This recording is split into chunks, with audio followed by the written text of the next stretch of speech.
दिखाई दे उसे कहते हैं तूफान। ये जो दीवार का सुराग है साहब, ये जो दीवार का सुराग है, चाइना, अमेरिका, पाकिस्तान साजिशों का हिस्सा है, मगर हम इसे अपने घर का रोशनदान कहते हैं, मगर हम इसे अपने घर का रोशनदान कहते हैं।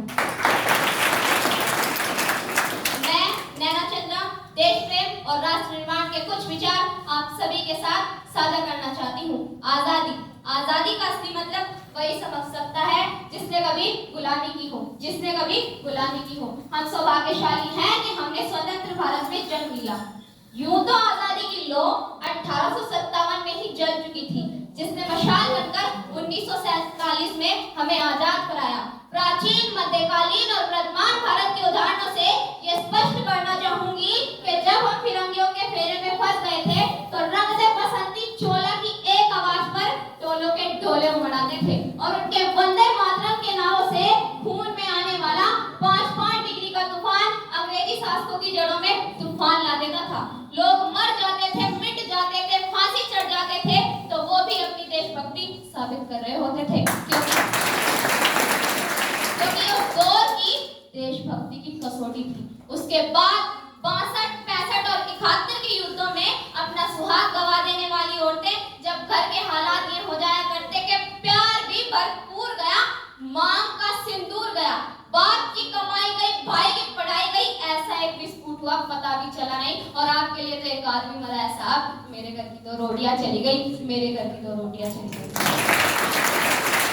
इस तरह एक पूरा परिवार अपनी देशभक्ति साबित कर रहा होता था।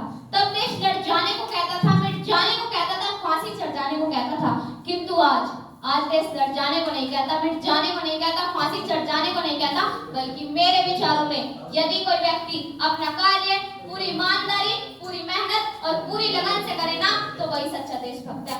मैं नहीं मानती कि फेसबुक और व्हाट्सएप की डीपी को 3 रंगों में रंगना ही देशभक्ति है। और यदि आप कहोगे कि साल में हाथ में 2 बार तिरंगा लेना ही देशभक्ति है, तो मैं पूछना चाहूंगी कि यदि कोई बच्चा, गरीब बच्चा कड़ी धूप में नंगे पांव तिरंगा बेच रहा है, तो उसे आप उसकी देशभक्ति कहोगे? नहीं साहब, ये उसके पेट की भूख की शक्ति है जो उसे ऐसा करने पर मजबूर करती है, क्योंकि ना मस्जिद को जानते हैं, ना शिवालय को जानते हैं, ना मस्जिद को जानते हैं, ना शिवालय को जानते हैं। जो पेट के भूखे होते हैं ना साहब, वो तो बस भोजन के निवाले को जानते हैं, वो तो बस भोजन। अपने परिवार, अपने समाज, अपने राष्ट्र, अपने मुल्क के लिए समर्पण का भाव है देशभक्ति। और हर देशद्रोही के जीवन में आने वाला तूफान है हमारी सच्ची देशभक्ति, ताकि हर देशद्रोही ये समझ सके, अगर तू परिंदा है तो यह आसमान तेरा है, अगर तू परिंदा है तो यह आसमान तेरा है, अगर तू दरिंदा है तो यह शमशान तेरा है। भाईचारे से रहना है तो रह ले इस जमीन पर, वरना एक कब्र भी तेरी है और एक कब्रिस्तान भी तेरा है, वरना एक कब्र भी तेरी है और एक कब्रिस्तान भी तेरा है। किंतु एक देशद्रोही से ज्यादा ये देशभक्ति तब हित होती है जब एक बेटा अपने बूढ़े माँ बाप को वृद्धाश्रम की चौखट पर छोड़ आता है। कराउती है वो देशभक्ति जब हम मुसीबत में पड़े लोगों की जान बचाने की बजाय सेल्फी लेकर अपने लाइफ बढ़ाने में लगे होते हैं। आज के इस दौर में वो युवा जिसके ऊपर जिम्मेदारी थी अपने राष्ट्र, अपने परिवार, अपने देश की आशाओं को बांधे रखने की, वही युवा अब 4x4 इंच की छोटी सी स्क्रीन पर अपनी कोमल उंगलियों के कष्टन मात्र से अपनी भावनाओं की बोझी फेंक रहा है। 4 बोतल डोज का काम मेरा रोज का भारत का भविष्य तबाह कर रखा है। और मैं बता दूं कि महिला सुरक्षा में अब भी हमारा देश 4थे नंबर पर आता है। हम ना एक ऐसे समाज में जीते हैं जहां पत्थर की मूर्त को लगते हैं 56 भोग। जी हाँ, जहां पत्थर की मूर्त को लगते हैं 56 भोग और भूखे नंगे तड़पते सो जाते हैं लोग, और भूखे नंगे तड़पते सो जाते हैं लोग। मजदूर को मजदूर समझिए, मजबूर नहीं। गरीब को काम दीजिए, दान नहीं। यदि दान देने की इच्छुक है तो जीते जी रक्तदान दीजिए और मरने के बाद अंगदान देकर किसी मरते हुए की जान बचाइए। यही सच्ची देशभक्ति है, यही सच्चा राष्ट्रप्रेम है। ना रब मेरा है, ना सरकार मेरी है, और ना ही ये बड़ा सा नाम मेरा है। ना रब मेरा है, ना सरकार मेरी है, और ना ही ये बड़ा सा नाम मेरा है। बस इतनी सी बात का गुरूर है मुझे, बस इतनी सी बात का गुरूर है मुझे कि मैं भारत की हूँ और ये भारत मेरा है, कि मैं भारत की हूँ और ये भारत मेरा है। परंतु एक विचारिक बीमारी भी मुझे अपने समाज में नजर आती है। कहा जाता है हम दुनिया के सबसे बड़े लोकतंत्र हैं, जहाँ हिंदू पैदा होते हैं, मुसलमान, सिख और ईसाई भी पैदा होते हैं। पर बदकिस्मती की बात यह है कि अब यहाँ इंसान पैदा नहीं होते, मेरे विचारों में ना हिंदू की जरूरत है, ना मुसलमान की जरूरत है, ना हिंदू की जरूरत है, ना मुसलमान की जरूरत है, बल्कि राष्ट्र निर्माण के लिए केवल अच्छे इंसान की जरूरत है, जरा सोच कर देखिए कि ये पेड़ पौधे और शाखाएं भी परेशान हो जाएं अगर परिंदे भी हिंदू और मुसलमान हो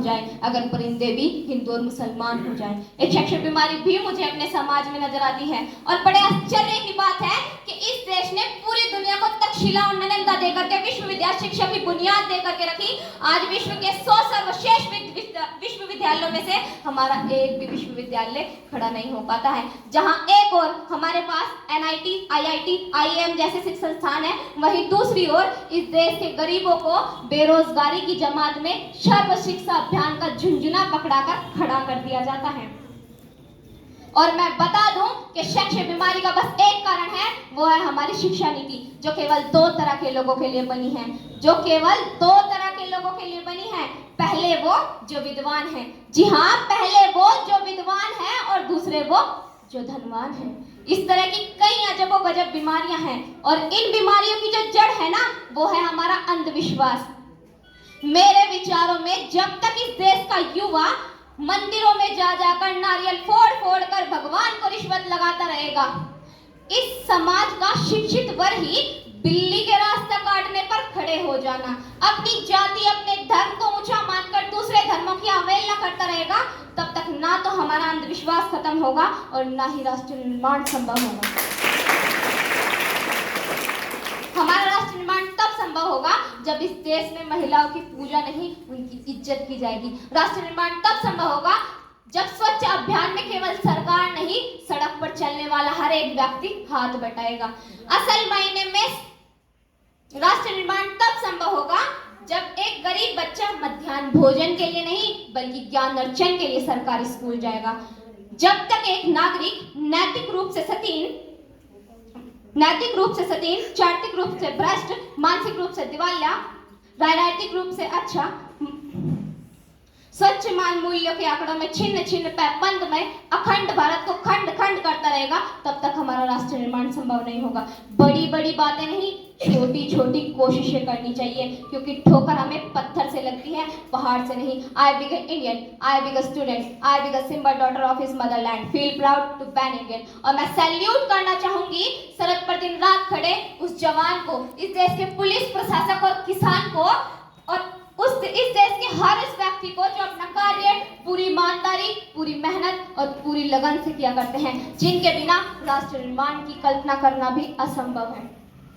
तो अंत में मैं यही कहना चाहूंगी कि हमारे देश की जिम्मेदारी नहीं है हमें आगे ले जाना, बल्कि हमारी जिम्मेदारी है अपने राष्ट्र, अपने वतन, अपने मुल्क को आगे ले जाना। मेरा हिंदुस्तान